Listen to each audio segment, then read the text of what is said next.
All right, so are you ready to dive into some serious life lessons?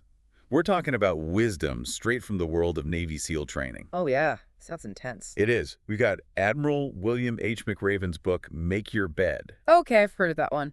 And it's amazing how he takes what he learned as a SEAL and shows how it applies to everyday life. It's not all just about being a super soldier, though, is No, it? not at all. It's about resilience, discipline, having the right mindset to handle anything life throws at you. And the best part, McRaven doesn't just preach. He tells stories. Oh, I like a good story. You and me both. And his stories, gripping, from SEAL training to leading missions, even encountering Saddam Hussein. Okay, so we're not just talking theory here. We're talking real life stuff. Exactly. So let's jump right in. Lesson number 1. Ready? Hit me with it. Start your day with a task completed. Okay. Specifically, McRaven's talking about making your bed. Making my bed. That's it. No, I know. When I first heard it, I was like, really? This is life-changing. But hold on. All right, I'm listening. It's more than just making your bed. It's about building discipline and attention to detail. Things that are critical in the military, life or death stuff. Yeah, that makes sense. In those high-pressure situations, you need those things for sure. Right. And McRaven even contrasts this with a story about inspecting Saddam Hussein's bed after they captured him. Oh, really? What was it like? A total mess. Oh. But it's that symbolism that's so powerful. This defeated dictator with an unmade bed versus the order and precision of military life. It's like a visual representation of their mindsets. That's a great point. It's like those small actions speak volumes. They really do. It's like that tiny victory of making your bed sets the tone for the whole day, Yeah. especially when everything else feels out of control. You feel a sense of accomplishment, right? Like you've already achieved something. Exactly. It's a small win that can snowball into bigger wins. It's like priming your mind for success. Totally. Okay, lesson 2. Ready for this one? Bring it on. You can't go it alone. Okay, I can definitely get behind that one. We all need help sometimes. We do. And McRaven illustrates this with the metaphor of a giant, 10-foot rubber raft. A 10-foot rubber raft. What do they do with that? Well, during SEAL training, they have to carry this thing everywhere, Everywhere. running obstacle courses, paddling for hours, all while lugging this huge inflatable raft. I could barely carry my groceries up the stairs. No kidding. So I'm guessing there's a point to this whole raft thing. Like there's big time. Hmm. It's a constant reminder that they have to rely on each other. Every single person has to pull their weight or they'll all sink. It's like a forced teamwork exercise, right? You can't succeed unless everyone is working together. Exactly. And McRaven really brings this home with a story about a near-fatal parachute accident he had. Oh, wow. That's got to be rough. It was. He was seriously injured, and recovery was brutal, physically and emotionally draining.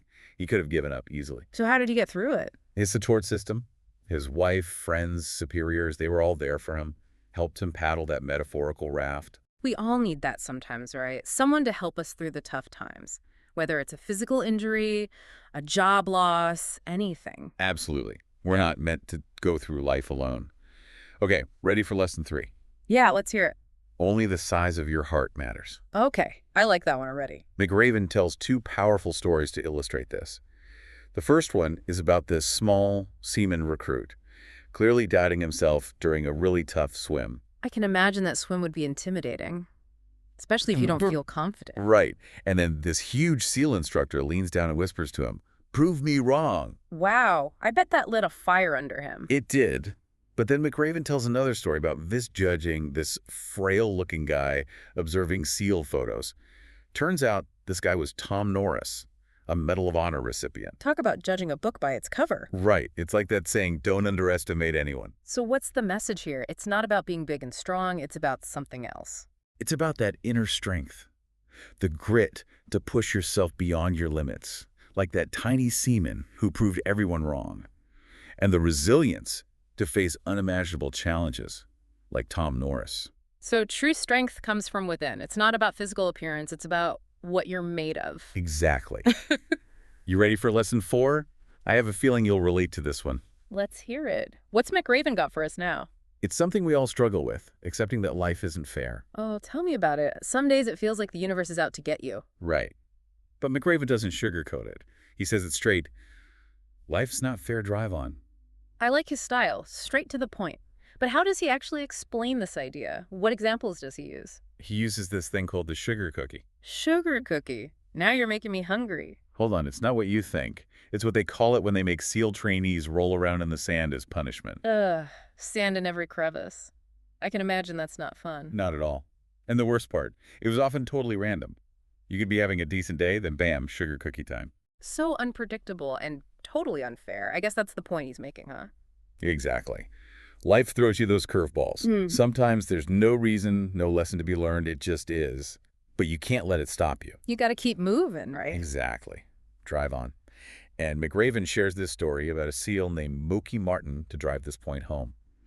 This guy was in top shape, excelled at triathlons. Then he had this terrible bike accident and ended up paralyzed. Oh, wow. What a devastating turn of events. It was. But here's the thing. Mookie didn't let bitterness consume him. He found a new path, a new purpose. That's incredible. So what can we learn from this? I mean, a sugar cookie and a life-altering accident seem pretty different. They do, but the underlying message is the same. It's about accepting what you can't control and focusing on your response. Wallow in the unfairness or choose to keep moving forward. It's that drive-on mentality again. You can adapt, find ways to thrive, even when life gets tough. You got it. And that takes us perfectly to lesson 5. Ready? Hit me. Failure can make you stronger. Wait, what? Isn't the whole point to avoid failure? You'd think so, right? But to explain this, McRaven introduces us to something called the circus. The circus. Sounds interesting. Oh, it was, but not in a good way. Imagine the worst workout ever, multiplied by 10. Pure exhaustion, physical and mental. Ouch. And if you didn't meet the standards for any event during training, guess what? Your name was on the list for the circus. Oh, so it was like punishment for failing. Exactly. But And it wasn't just the physical part, it was that feeling of being singled out, labeled as a failure. yeah, I can see how that would mess with your head. Totally. And even McRaven went through it. He struggled through the circus with his swim buddy, Mark Thomas, who, by the way, went on to have an amazing career in the SEAL teams. So they both went through the circus but ended up succeeding. How's that possible? It's fascinating, right? The circus was supposed to be punishment, but it actually pushed them to improve. They used it as fuel to work harder, refine their technique, and eventually succeed. So it's not about avoiding failure completely. It's about using it to grow. Embrace the suck, as they say. You got it. And it goes beyond physical training. McRaven talks about being relieved of command, a big setback in his career. Wow. I can't imagine how tough that must have been to have your leadership questioned like that. It was a huge blow. But instead of letting it derail him, he learned from it, reevaluated his leadership style, and came back stronger, a better leader because of it. That's a powerful reminder that even in the toughest moments, there's potential for growth. It all comes down to mindset. Yeah. It's not about being perfect. It's about having the resilience to bounce back, learn, and keep striving. So true. This is all really making me think, what's next on McRaven's list? I'm ready for more. It's like all these lessons build on each other, you know. They do. It's all connected. So we talked about discipline, teamwork, resilience. Now what? What's next? Now it's about pushing yourself, taking risks. McRaven calls lesson 6, slide down the obstacle head first. Okay, now you've got my attention. Slide down the obstacle head first. He actually uses this obstacle from SEAL training as an example. It's called the slide for life. Basically this massive rope suspended way up high. Oh, I'm not good with heights. Yeah, I can imagine. Yeah. And the fastest way down, they call it the commando style. Head first, no safety net, just pure trust and a whole lot of guts. No way. Head first, I'd be terrified. Even McRaven hesitated at first. It's natural to want to take the safer route, right? Totally. But he went for it, conquered that fear. yeah. And I bet it felt amazing. I bet it did. So he's saying we need to get out of our comfort zones. Exactly. That's where growth happens. Okay, but then he takes this whole idea to another level with a story about a helicopter raid in Iraq. Oh, yeah. Remember that one? Landing 3 Blackhawks inside this tiny compound. Walls to clear, limited visibility. So intense. The stakes were so high. One wrong move and it could have been a disaster. But those hostages needed to be rescued. And McRaven had to make that call, weigh the risks against the urgency of the mission. It must have been a tough decision. It was. But it all came down to trusting his gut, relying on his team, and making a bold move. It's a great example of how taking risks can pay off when it really matters. Absolutely. But it's not about being reckless. It's about calculated risks. Right. It's knowing when to make that move. Okay, so we need to be daring, but how do we get that kind of courage? That's a good question. And that's where lesson 7 comes in. Stand up to the bullies. Ooh, I like that. Bullies are never fun to deal with. They're not. And you know how McRaven illustrates this? He takes us back to those shark-infested waters. Remember, that night, swim with the great whites lurking below. Ugh, that's terrifying. Talk about facing your fears. Right. They had a goal to become seals, and they weren't going to let anything stop them, not even sharks. So they pushed through the fear and kept swimming. But how does that come into bullies? Well, McRaven then talks about his interactions with Saddam Hussein. Wait, sharks and Saddam Hussein were like fiction. Think about it. Even captured, stripped of power, Saddam still had this air of menace, you know? He ruled through fear, intimidation. He was the ultimate bully. And McRaven knew he couldn't let Saddam regain any control. Right. So what did he do? He stripped him of his power to bully, isolated him, ignored his attempts at intimidation. He basically neutralized him, right? Took away his weapon of fear. Exactly. It's a brilliant example of how to deal with bullies, whether they're dictators or just that annoying coworker. Don't let them see you sweat. Don't give them the satisfaction. Stand your ground. You got it. Courage is the key. And that leads us to lesson 8, which kind of builds on this idea. Rise to the occasion. McRaven wants us to be our best in the toughest moments. Okay, yeah, that's when it really matters. But how do you do that when everything's falling apart? Well, McRaven uses 2 examples to show us. First, he takes us back to SEAL training, specifically a night dive with almost zero visibility. I'm already nervous for them. A night dive, that's gotta be scary. It was. And they're using this diving apparatus called the death rig, which was known to malfunction sometimes. Talk about pressure. Oh man, I can't even imagine one mistake and... It could be fatal. It had to be laser focused. But then McRaven switches gears and talks about a ramp ceremony at Bagram Air Base in Afghanistan. A ramp ceremony, that's... It's the ceremony for receiving the remains of a fallen soldier. Incredibly moving, but so heavy, you know? Yeah, I can only imagine the grief. And McRaven talks about the strength everyone showed, the honor and dignity, even in the face of such loss. So he's comparing a high-stakes SEAL mission with this solemn ceremony. What's the point? Both situations demand something special, you know, rising above fear, doubt, even exhaustion. It's about finding that inner strength to meet the demands of the moment. Whether it's a life or death mission or dealing with a profound loss, we have to dig deep, find that strength inside ourselves. Exactly. Okay, ready for lesson 9? This one's all about hope. Hope. Okay, I'm all for that. We could all use a little more hope these days. Right. And McRaven says, give people hope. But the way he puts it is, start singing when you're up to your neck in mud. Wait, what? Singing in the mud. That's a new one. I know, right? But think about it. Picture Wednesday of Hell Week. Everyone's at their breaking point, exhausted, freezing, covered in mud. The instructors are doing everything to make them quit. And that bell is right there, calling to them, tempting them to give up. Exactly. But then, in that moment of despair, one of McRaven's classmates starts singing. And it spreads. Even though the instructors tried to stop them, they just kept singing, louder and louder. So they're defying the instructors, using a song as a form of rebellion. It's more than that. It's a refusal to be broken, a symbol of hope in the midst of all that misery. Wow, that's powerful. A song is a beacon of hope. Right. But it's not just about singing. McRaven connects this to comforting grieving families at Dover Air Force Base, where they receive the remains of fallen soldiers. That must be one of the hardest jobs in the world, to face that kind of grief every day. It is. But McRaven talks about General John Kelly, who lost his own son in combat, offering comfort and hope to those families. Wow, to comfort others while dealing with his own profound loss. That's incredible. It is. And it shows how hope can take many forms, right? A song in the mud, a shoulder to cry on. It's about finding light in the darkness. And reminding each other that we're not alone.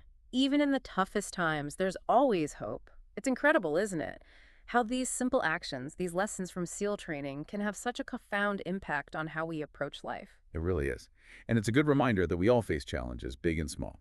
It's part of the human experience. It is. But McRaven's point is that we have the power to choose how we respond to those challenges. That's what shapes our path. We've covered a lot, from discipline and teamwork to resilience and hope.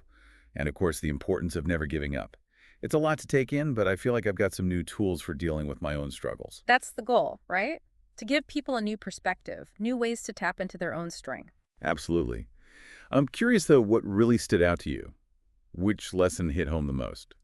You know, it's that idea of finding hope, even in those really dark moments. It's so easy to get bogged down in negativity, let fear take over.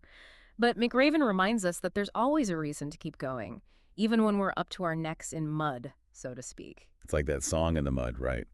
The symbol of defiance, a refusal to give up. Exactly. We all need those reminders sometimes, those sparks of hope to keep us moving forward. Okay, before we wrap things up, I want to go back to that last lesson for a second, the never ever quit thing. It sounds great, but how do we actually do that when life gets really tough?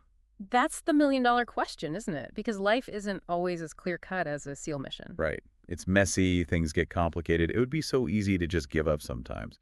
So how do we resist that urge? I think the first step is recognizing those moments of doubt, When you're tempted to take the easy way out, that's when you have to make a conscious choice to keep pushing. It's like McRaven said, drive on. We have to find that resilience inside ourselves. Exactly. And remember, it's not just about brute force. It's about being smart, being adaptable, like McRaven being relieved of command. That could have been the end, but he used it as a learning experience. He came back stronger. Turn that failure into a stepping stone. Exactly. Never quitting means adjusting your course when you need to, finding new path forward.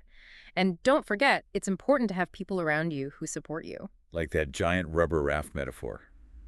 We need each other to navigate those rough waters. Absolutely. And sometimes all it takes is a little encouragement, a shared moment of hope to get us back on track. So, as we wrap up this deep dive, let me leave you with this. Think about the bells you might be tempted to ring in your own life.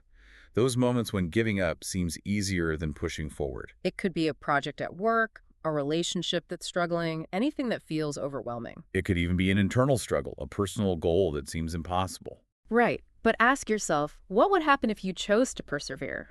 What if you applied McRaven's lessons to overcome that challenge? Because we all have that strength inside us. We just have to choose to use it.